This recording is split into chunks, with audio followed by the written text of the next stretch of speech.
19절부터 33절까지입니다.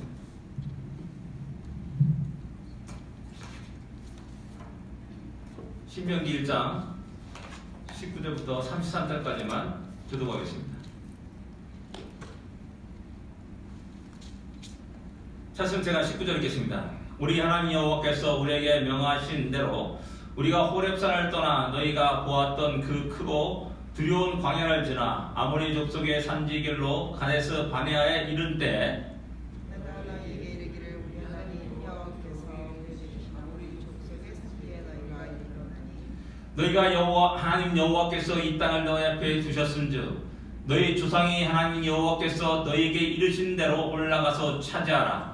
두려워하지 말라, 주저하지 말라한즉 너희가 다 내 앞으로 나와 말하기를 우리가 사람을 우리보다 먼저 보내어 우리를 위하여 그 땅을 정탐하고 어느 길로 가야 것과 어느 성읍으로 가야 것을 얘기하게 하시니 내가 그 말을 좋게 여겨 너희 중 각 지파에서 한 사람씩 12를 택하며 그들이 돌이켜 산지에 올라 에솔 정을 이르게 이르러 정탐하고 그 땅의 열매를 손에 가지고 우리에게로 돌아와서 우리에게 말하여 이르되 우리의 하나님 여호와께서 우리에게 주시는 땅이 좋더라 하였느니라. 그러나 너희가 그를 원하지 아니하고 너희 하나님 여호와의 명령을 거역하여 장막 중에서 원망하여 이르기를 여호와께서 우리를 미워하심으로 아무리 족속의 손에 넘겨 멸하시려고 우리를 애굽 땅에서 인도하여 내셨도다. 우리가 어디로 가랴 우리의 형제들이 우리를 낙심하게 하여 말하기를 그 백성은 우리보다 정죄하며 그 성읍들은 크고 서로가 하늘에 닿았으며 우리가 거기서 나는 원하는도다. 내가 너에게 말하기를 그들을 무서워하지 말라, 두려워하지 말라. 너희보다 먼저 가신 너희 너희 하나님 하나님 여호와께서 애굽에서 너희를 위하여 애굽 땅에서 우리를 내가신 것 같이 이제도 너희를 위하여 싸우실 것이며 광야에서도 너희가 가나안거니와 사람이 자기의 아들을 앗는 것 같이 너희의 하나님 여호와께서 너희가 걸어온 길에서 너희를 아느사 이곳까지 이르게 하셨느니라 하나. 이 일에 너희가 너희 하나님 여호와를 믿지 아니하였다. 같이 읽겠습니다. 그는 너희보다 먼저 그 길을 가시며 장막집 곳을 찾으시고 밤에는 불로 낮에는 구름으로 너희가 갈 길을 지시하신 자이시니라. 아멘. 우리가 너무나 잘 알고 있는 말씀입니다. 가데스 바네아에서의 그 사건을 이야기하고 있습니다. 그런데 이 장면이 신명기도 그대로 13장 14장에 이렇게 나오고 있습니다. 다시 그 시간이 이제 한 38년 39년이 흐른 다음에 모세가 이스라엘 백성 앞에서 제일 먼저 가데스 바네아에서의 사건을 이야기하고 있는 겁니다. 그만큼 어떻게 보면 모세에게는 이 사건이 너무나 큰 충격이었다라고 생각됩니다. 나중에 또 얘기지만은 또 르우벤 지파와 갓 지파가 와서 이 땅 우리에게 주시옵소서라고 할 때 덜커덕했죠. 이날 가데스 바네아 사건이 다시 일어날 것 같은 그런 두려움 속에서 굉장히 민감하게 반응했던 것을 우리가 잘 알고 있습니다. 어떻게 보면은 가데스 바네아에서 사건 장소는 바뀌었습니다. 이 말씀은 모압 평지에서 이스라엘 백성들의 신세대들에게 이야기하는 겁니다. 왜냐하면은 그때 그 20세 이상 싸움에 나갈 만한 모든 남자의 기수된 모든 남자들은 다 죽었기 때문에 그렇죠. 이제 새롭게 광야에서 태어나고 일어났던 신세대를 향해서 얘기하는 겁니다. 어떻게 보면 비슷한 어떤 형편과 상황이라 할 수가 있습니다. 그때 그토록 그들이 바라고 소망했던 하나님의 약속의 땅, 적각거리는 그 가나안 땅을 바로 목전에 두고 그들은 실패합니다. 넘어지죠. 그들의 불신앙을 드러내고요. 그리고 그 결과 38년 동안 광야에서 방황하는 삶을 살게 됩니다. 그리고 이제 다시 그 땅을 바라보고 있는 겁니다. 신세대들이. 과거 자기 아버지와 할아버지들의 조상들이 겪었던 실패를 똑같이 반복할 수 있는 그런 상황이 바로 눈앞에 펼쳐지게 된 겁니다. 정작 우리들은 그 어떤 일을 내 눈에 탁 당했을 때는 굉장히 주저하게 되고요, 두려워하게 되고요, 다시 한번 생각합니다. 근데 대부분 사람들이 생각하는 결과 뭡니까? 주저하는 겁니다. 할 수 없다는 겁니다. 나가지 못하고 앞서지 못하는 그런 불신앙을 드러내고 있다는 사실입니다. 그래서 이 말씀을 통해서 저는 신앙의 가장 기본 정석을 이야기하고자 합니다. 너무나 많이 들었던 이야기입니다. 근데 2018년을 맞이하면서 새롭게 하나님께서 우리에게 주신 2018년 우리의 미래입니다. 보면서 다시 한번 우리 신앙의 여러 가지 하나하나를 정리해 볼 수 있기를 원합니다. 이 말씀에서 여러분들 우리 조상들이 실패하고 넘어졌지만 신세대들이여 너희들은 그러지 마시오라는 모세의 간절한 마음이 담겨 있다고 할 수 있습니다. 이스라엘 백성 너희 조상들은 그 땅을 눈에 보고도 취하지 못했는데 너희들은 그 땅을 취하시오. 하나님이 주신 그 복을 차지하시고 마음껏 누리시오라는 그런 간절한 소원과 마음이 여기에 담겨 있다고 할 수가 있습니다. 내일을 바라며라고 그의 제목을 줬습니다. 내일을 바라보며 가장 중요한 건 뭐냐면 믿음의 귀가 필요하다는 사실입니다. 믿음의 귀. 많은 소리가 이 땅에 들리고 있습니다. 여러분 우리는 어떻습니까? 내일 소망이 있습니까? 물어보십시오. 다 대부분 암담한 부정적인 그런 이야기를 우리가 듣게 됩니다. 저주의 소리, 불평과 원망의 소리. 저는 이제 이게 늘 여기 있다 보니까 뭐 다른 거 컴퓨터를 가지고 스마트폰을 가지고 늘 뉴스를 접하는데요. 간간 댓글 읽어봅니다. 참 너무나 끔찍합니다. 살벌합니다. 저주 소리가 막 쏟아부어지고요. 야, 어떻게 이런 데서 살고 있는가라는 그런 생각도 듭니다. 모든 뉴스를 듣게 되면은 전부 다 부정적인 뉴스들입니다. 뭐 몇 년입니까 세월호 사건이 1년 됐습니까? 1년 넘었죠. 야, 하나님 계속 한국을 뒤집어 놨습니다. 오늘 또 뉴스를 딱 보니까 또 낚싯배가 뒤집어져가지고 13명이 죽고요, 2명이 행방불명됐다라는 그 소식을 접합니다. 너무나 부정적인 소식들을 우리가 듣게 됩니다. 그러다 보니까 우리 스스로도 자꾸만 부정적으로 또한 위축된 모습으로 또한 절망적인 그런 마음을 가질 때가 많이 있다는 사실입니다. 이럴 때 우리 신앙인들에게 필요한 것은 믿음의 귀입니다. 동시대 같은 장소를 살아갑니다. 근데 어떤 사람은 할 수 없다라고 말하고 어떤 사람은 불평과 원망을 합니다. 근데 어떤 사람은 하나님의 말씀을 듣습니다. 야, 하나님이 너희들 앞에서 펼쳐놓으신 것을 보아라. 가서 차지해라. 그리고 두려워 말라. 무서워 말라. 라는 이 하나님의 말씀을 듣는 겁니다. 그 말씀을 듣고 다시 용기를 가지고 힘을 내서 믿음의 발걸음을 내딛다라는 사실입니다. 우리는 무슨 소리를 듣습니까? 우리 듣는 것들을 다시 한번 돌아볼 필요가 있다는 겁니다. 여러분 21절을 여러분 다 같이 한번 읽어보겠습니다. 21절입니다. 21절 하시겠습니다. 너희의 하나님 여호와께서 이 땅을 너희 앞에 두셨은즉 너희 조상의 하나님 여호와께서 너희에게 이르신 대로 올라가서 차지하라. 두려워하지 말라. 주저하지 말라 한즉 하나님 여호와께서 말씀하신다. 하나님 여호와께서 너에게 주셨다. 하나님께 여호와께서 이렇게 말씀하시기에 너희는 두려워하지 말라, 무서워하지 말라 라고 모세는 이스라엘 모든 백성들에게 이야기하는 겁니다. 가나안 땅을 앞둔 신세대의 이스라엘 백성들에게는 어쩌면 미래에 대한 두려움이 있을 수 있습니다. 한 번도 가본 적이 없지 않습니까? 한번 맞닥뜨려 들어본 적이 없습니다. 또 그 앞에 어떤 일이, 어떤 대적이 있을지 아무도 모릅니다. 대부분 그렇기 때문에 두려움이 마음에 있게 되는 것이죠. 모세 다음에 여호수아에게도 하나님 똑같은 말합니다. 두려워 말라라고 말합니다. 두려워 말라. 담대하라라고 말합니다.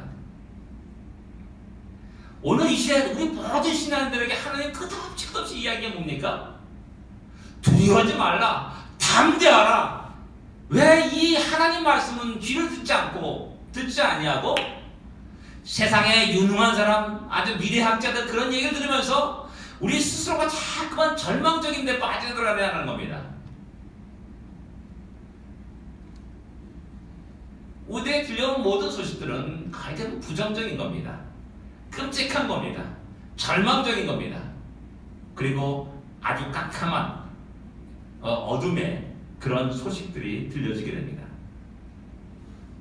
그러나 그런 속에서도 하나님은 당신의 사랑하는 백성들에게 끝없이 두려워하지 말라, 두려워하지 말라, 두려워하지 말라, 두려워하지 말라라고 우리에게 말씀하고 계시다는 겁니다.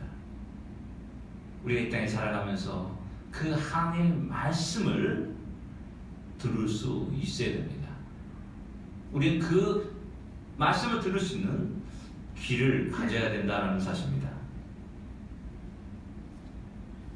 얼마나 답답한 이런 말씀을 어떤 사람이 얘기하더라고요. 365번이나 두려워하지 말라는 말이 있다라고 하더라고요. 매일 말하는 겁니다. 매일 365일이면 어머님은 매일 두려워하지 말라라고 우리에게 말하는 겁니다. 근데 어리석은 인생들은 그 말씀을 듣지 않고 역시 자기 생각대로 나가게 되죠. 결국 하나님이 주신 그 복된 길을 버리게 되고요. 하나님이 우리에게 주신 그 엄청난 그 축복들을 다 쏟아붓는 그런 어리석음을 결정하게 된다는 겁니다.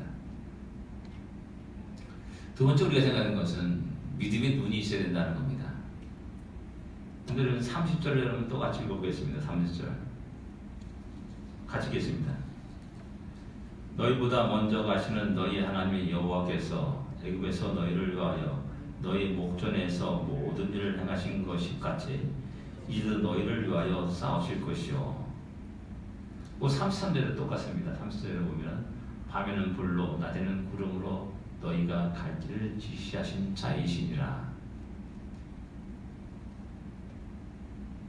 우리가 살아가면서 눈뜬 소경이 있고요.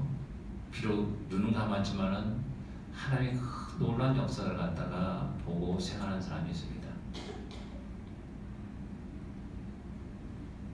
가데스바네아에 도착했을 때 그들은 먼저 그 땅에 형편들을 알아보기를 원해서 정탐꾼을 보냅시다. 그러니까 모세가 좋게 여겨서 오케이 해서 한 집 한 사람씩 해서 정탐꾼을 보냅니다.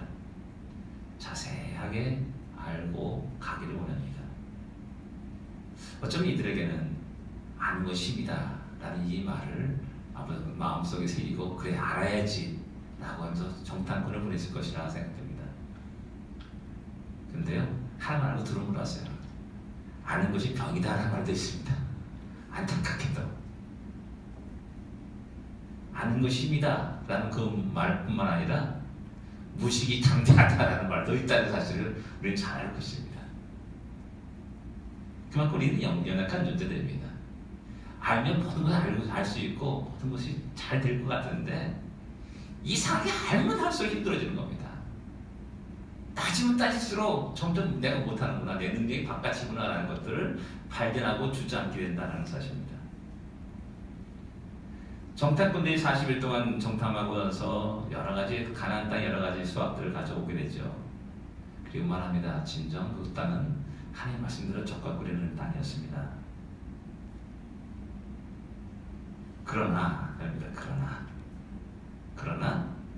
그 땅의 성벽은 높고 또 그 땅에 살아가는 거주민들은 너무나 크고 장대하다라고 이렇게 이야기합니다. 그들이 거짓말을 얘기하는 게 아닙니다. 진실을 이야기하고 진짜를 얘기하는 겁니다. 예, 그렇습니다. 그 땅은 너무나 풍요로운 땅이었습니다. 그 땅의 모든 수확은 너무나 크고 놀랐습니다. 그러나 그 땅의 성벽들은 우리가 감히 싸워서 무너뜨릴 수 없는 그런 높고 높은 성벽이요. 또 그 족속들이 너무나 장대하고 크고 힘이 있고 우리 그 땅에 우리와 비교하면 우리는 메뚜기에 지나지 않는다라고 이야기합니다. 정확히 현실을 보는 눈을 가졌습니다. 우리는 그런 눈을 가지기를 원합니다. 그렇죠? 그러나 이들이 놓친 게 뭡니까? 믿음의 눈은 가지지 못했다는 사실입니다. 그럼에도 불구하고 하나님 그 땅에 너를 위해서 놓았다, 너 앞에 놓았다라고 말씀합니다. 그러면 그 땅에 하나님의 말씀에 역사하심을 믿고 의지하면서 지금까지 자신들과 함께 하신 그 하나님을 보면서 그 말씀과 명령대로 그 땅을 들어가서 차지해야 될 그런 책임과 의무가 있는 것이죠. 근데 그들은 그러지 못했다는 사실입니다. 모세가 30년, 38년 후에 이 사건을 다시 이야기하면서 이스라엘 백성들에게 다시 그것을 새롭게 기억하고 다시 말씀하는 것이죠. 그런데요, 한번 38년 전으로 한번 돌아보시 바랍니다.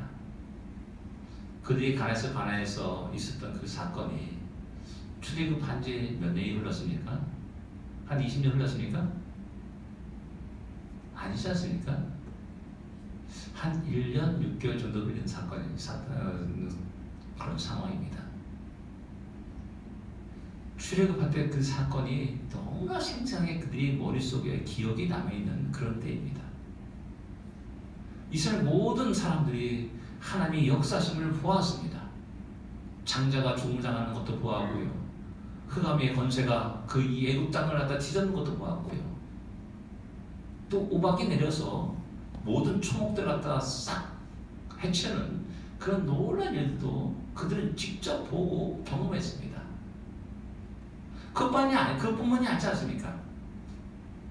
홍해를 그들은 건넜습니다. 마라의 쓴물 앞에서도 그들이 쓴물이 변해서 맛있는 물이 변화되는 놀라운 역사도 있었고요. 그 다음에 자기들이 배고파서 굶어 죽겠다라고 원망할 때 하나님이 그들에게 만나를 내시고 또 고기가 먹고 싶을 때 또한 그들의 고기를 메추라기를 주신 그 놀라운 사건들이 한 20년, 30년 전의 일이 아니었다는 겁니다.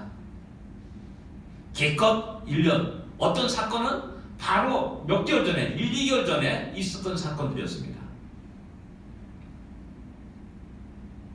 근데 그들은 여전히 지금도 불과 구름 기둥으로 자기를 인도하는 그 하나님을 보지 못하는 겁니다. 여전히 그들은 아침에 일어나면 야 나가자 주스러 가자 해가지고 만나를 먹는 그런 놀라운 일들을 갖다가 보지 못하는 겁니다. 종종 얘기하죠. 저도 그렇게 얘기했습니다. 출애굽할 때 사건들 또 광야에 행군할 때 그 사건들 그런 놀라운 기적과 이적이 내 삶 속에 있었단다면 나는 평생에 주를 섬기고 살 건데 왜 이스라엘이 그러지 못할까? 그것이 참 이해가 안 됐어요. 근데요, 실제 보니까는 나의 하루의 삶이 기적 같은 일입니다.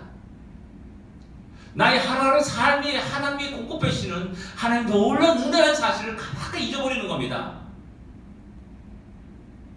모든 사람은 안녕 내일 보자 라고 했는데 그 다음 아침에 보니까 초생 사람 되는 한 사람이 아니지 않습니까?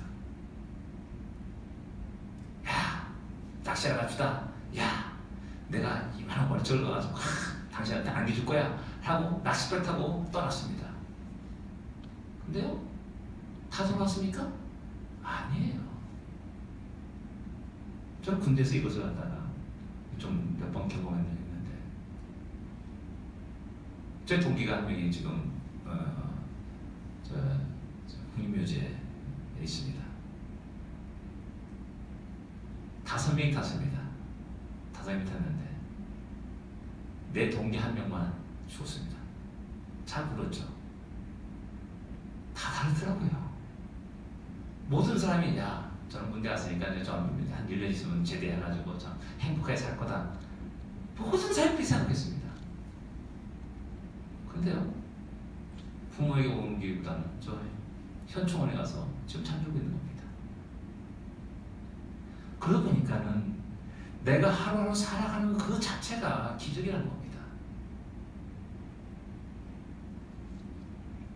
하루하루 살아가는 모든 것들이 주의 은혜인 겁니다. 그 하나님의 손길과 하나님의 함께하심과 하나님의 인도하심과 하나님의 선하심을 보지 못하기 때문에 우리는 불평과 원망을 쏟아붓게 되는 것이죠. 이스라엘 백성들이 달래 불평과 원망하는 게 아닙니다. 지금 당장 옆에서 만날 주우면서 이것이 하나님의 역사시라는 것을 갖다 고백하지 못하고 보지 못하는 겁니다. 자기 눈앞에 보이는 불과 구름기둥을 보면서 그들은 그 구름기둥들을 따라가면서 걸으면서도 여전히 그 하나님의 일하고 계신들을 보지 못하는 소경이었다는 사실입니다. 우리 세상 살아가면서 세상이 너무나 크게 보일 때가 많이 있습니다. 그리고 내가 가진 것이 아무것도 없다, 내가 할 수 있는 게 아무것도 없구나라는 사실 속에서 절망할 때가 있습니다. 예, 꿈이 큰 사람일수록 그렇습니다. 제가 그런 절망 속에, 좌절감 속에 젊은 시절을 많이 보냈습니다. 진짜 아무것도 없어요. 가진 게 없어요. 내 주위에 친척들 다 뒤져봐도 뭐 권력 있는 사람이 하나도 없어요. 그냥 평범하게 소시민으로 살아가는 겁니다. 농사 짓고 살아가는 사람들이에요. 근데 내 꿈은 너무나 큰 겁니다. 야, 세상 뒤집어먹기로 하고 그런 어떤 생각과 꿈을 갖고 있는데 현실은 아무것도 아니에요. 진짜 아무것도 없어요. 그 속에서 큰 좌절과 절망을 겪게 되죠. 그리고 세상이 너무나 크게 보이고 위대하게 보이고 그 앞에 속죄없이 무릎을 꿇고 비굴한 자가 되어야 될 수밖에 없는 내 자신의 모습을 보면서 비참했을 때가 있다는 사실입니다. 그 예수 믿게 됩니다. 내 삶만이 달라지게 되는 거죠. 그런데도 불구하고 여전히 나를 사랑하시면 나와 함께 하시면 나에게 인도하시는 그분이 계시다는 그 사실 앞에 너무나 크게 놀란 적이 있습니다. 그렇습니다. 하나님 나를 사랑한다. 별볼이 없는 사람이 사랑하는 게 아니라 어떤 지나가다 거지가 난 당신 I love you 하고 한다 그죠. 그럼 거기에 눈에 우리가 귀를 기울겠습니까? 귀찮죠. 근데 전능하신 하나님 나를 사랑한다는 겁니다. 만왕의 왕이신 하나님 나를 사랑하는 겁니다. 놀라지 않을 수 없는 겁니다. 그리고 언제 나와 함께 하시며 나의 길을 인도하시며 너의 모든 필요를 채우시며 너가 기도할 때마다 너가 부르짖을 때마다 내가 너의 기도를 들으고 응답하겠다고 하는 그 약속을 하신다는 겁니다.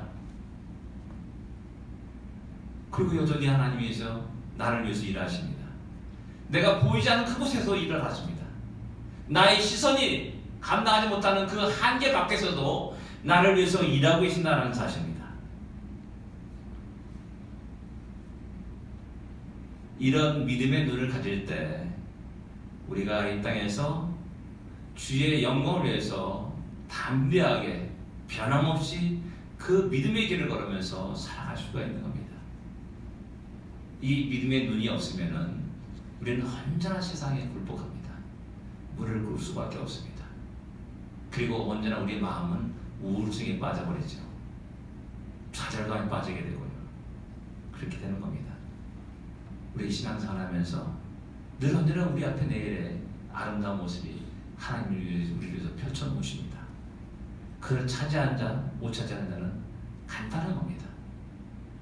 언제나 그 믿음의 길을 갖고 있느냐, 그 믿음의 눈을 갖고 있느냐에 따라서 달라지는 겁니다. 세 번째 생각하시는 우리가 꼭 미래를 바라보면서 내일을 바라보면서 우리가 갖고 가야 할 것은 믿음의 용기라는 사실입니다. 믿음의 용기. 갈렙과 여호수아가 바로 그런 사람이었음을 성경은 우리에게 이야기합니다. 정탐꾼들이 보고해 모든 백성들이 아이고 나 죽겠네. 우리를 하나님께 우리 죽이시려고 멸하시려고 이 땅에 보내셨나 보다. 라면서 다 울고 통곡했습니다. 그럴 때 이제 이 두 사람이 백성들 앞에 나타난 말이 과연 적과 꿀이 흐르는 땅이다. 여호와 하나님 거역하지 말라. 그 백성을 두려워하지 말라. 그는 우리의 밥이다. 라고 말합니다. 근데 성경은요, 그들을 돌로 치려고 했어요. 백성들이. 돌로 치려는 그 살벌한 그 상황 속에서 하나님 뜻과 하나님 말씀을 선포하면서 우리 나가자, 차지하자, 그들을 두려워하지 말라 라고 이야기하고 있다는 사실입니다. 우리의 생명이 위협해서 우리가 그런 행동을 할 수 있냐는 겁니다.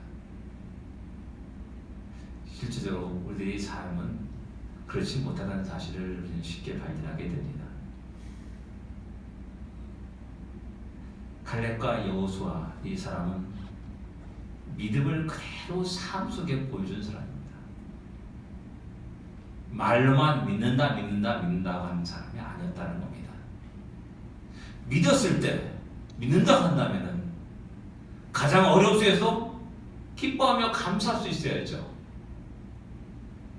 내가 지금 그 한계 상황 속에서도 우리가 하나님이 나와 함께 하심을 알고 담대하게 그 약속을 부여잡고 믿음의 발걸음을 내디뎌야죠.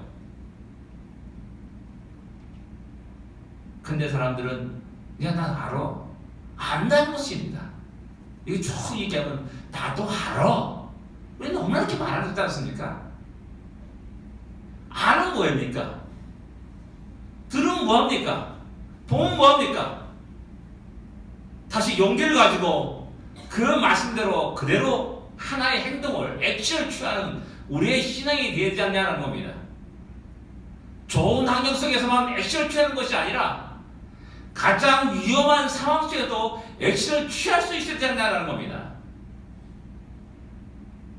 믿음의 용기는 모든 장애물을 뛰어넘습니다. 모든 위협을 극복해 나갑니다. 사도 바울이 말하지 않습니까? 강의 위험과 강도 위험과 생명의 위험을 하면서도 내가 복음을 증거했다라고 말하고 있지 않습니까?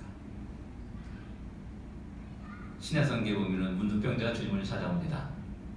이 단순한 것 같지만요, 한번 생각해 보십시오. 모든 사람이 부정한 자라고 이야기합니다. 그리고 자기 자신이 스스로 나는 부정한 자라는 입을 막고 외쳐야만 되는 그 시대 속에서 그 문둥병자가 그 주님의 군중을 해치고 주님 옆에 나간다는 것은 그냥 평범한 일이 아니라는 겁니다. 저분 없으면 난 죽는다. 반드시 참을 통해서 내가 치료받아야 된다. 이런 담대한 용기가 있을 때 갈 수가 있는 겁니다. 그래서 주님 앞에 온 자들은 그 모든 문제가 해결된 놀란 기적 역사를 경험하게 됩니다. 성경 어떻습니까? 예수여 우리를 불쌍히 여기소서 막 얘기합니다. 그래서 쟤들이 뭐라고 말합니까? 야 시끄러워 조용히 해. 야 저리 가. 막 그런 반응을 보여주고 있습니다. 그런데도 불구하고 간절히 예치죠. 다시 자신을 우리를 불쌍히 여기소서 라고 외칩니다. 뭐 성경에 이런 믿음의 용사들이 너무 많이 일어납니다. 그 예가 무궁무진합니다. 다니엘의 세 친구도 역시 마찬가지로 죽음의 위협에서도 과감하게 담대하게 당신이 맡을 필요 없다라고 이야기합니다. 세계를 지배하는 느부갓네살 왕 앞에 그런 말을 할 수 있는 사람들이라는 겁니다. 다니엘 자신은 죽을 줄 뻔히 알면서도 변함없이 예루살렘을 향하여 창을 열고 기도하는 장면을 다니엘서는 우리에게 소개하고 있다는 겁니다. 그런 자들 속에 하나님이 놀랍게 역사하고 기적 역사가 일어났음을 성경 끝없이 우리에게 이야기합니다. 믿음의 용기를 가진 자가 그 믿음의 용기를 가지고 행동으로 과감하게 한 발을 내디딘 자 통해서 하나님이 전능하심이 나타나는 겁니다. 그리고 그 놀라운 역사 속에서 모든 주의 백성들은 기뻐하며 즐거워하며 하나님께 영광을 돌리게 되는 겁니다. 사랑하는 성도 여러분, 하나님은 우리들 앞에 절망이 아니라 소망을 놓습니다. 세상 사람들은 그것을 절망으로 얘기합니다. 하나님은 우리들 앞에 캄캄한 어둠을 놓은 것이 아니라 항상 밝은 영광의 세계를 우리 앞에 펼쳐 놓으십니다. 근데 세상 사람들은 그것을 어둠이라 말합니다. 어리석은 자는 그 세상 사람의 말에 귀를 잃어가지고 내 앞뒤에 놓여있는 것은 절망이요 어둠이요 캄캄합니다라고 이야기하고 말하면서 주저앉고 뒤로 물러나는 겁니다. 그러나 믿음의 사람들은 하나님의 약속을 부여잡고 그 약속을 얻고 또한 여전히 하나님이 살아 역사하시는 것들을 보면서 믿음의 용기를 가지고 믿음의 발걸음을 내딛습니다. 내딛었을 때 그것이 절망이 아니라 소망이요 캄캄함이 아니라 밝은 태양이요 또한 절망이 아니라 영광이 나라가 펼쳐진 것을 보게 되는 겁니다. 간단한 겁니다. 어떻게 보면 너무나 간단한 겁니다. 근데 우리가 이것을 가지지 못함으로 말미암아 늘 언제나 우리 앞에 절망이 있는 것 같고 늘 언제나 우리 앞에 어려움이 있는 것 같고 늘 언제나 우리 앞에 캄캄함만 있는 것 같은 그런 생각 속에 빠지고 그대로 주저앉게 되는 것이죠. 하나님이 다시 우리에게 약속의 미래를 펼쳐줬음을 인하여서 기뻐하며 감사하신 우리가 되기를 원합니다. 그리고 그 미래를 바라보면서 다시 힘찬 믿음의 발걸음을 내딛는 주의 백성이 되기를 원합니다. 하나님이 주신 복을 하나님 베푸신 그 복을 마음껏 취하며 누릴 수 있는 주의 백성 우리 시온의 가족들이 되기를 기도합니다. 기도하겠습니다. 믿음의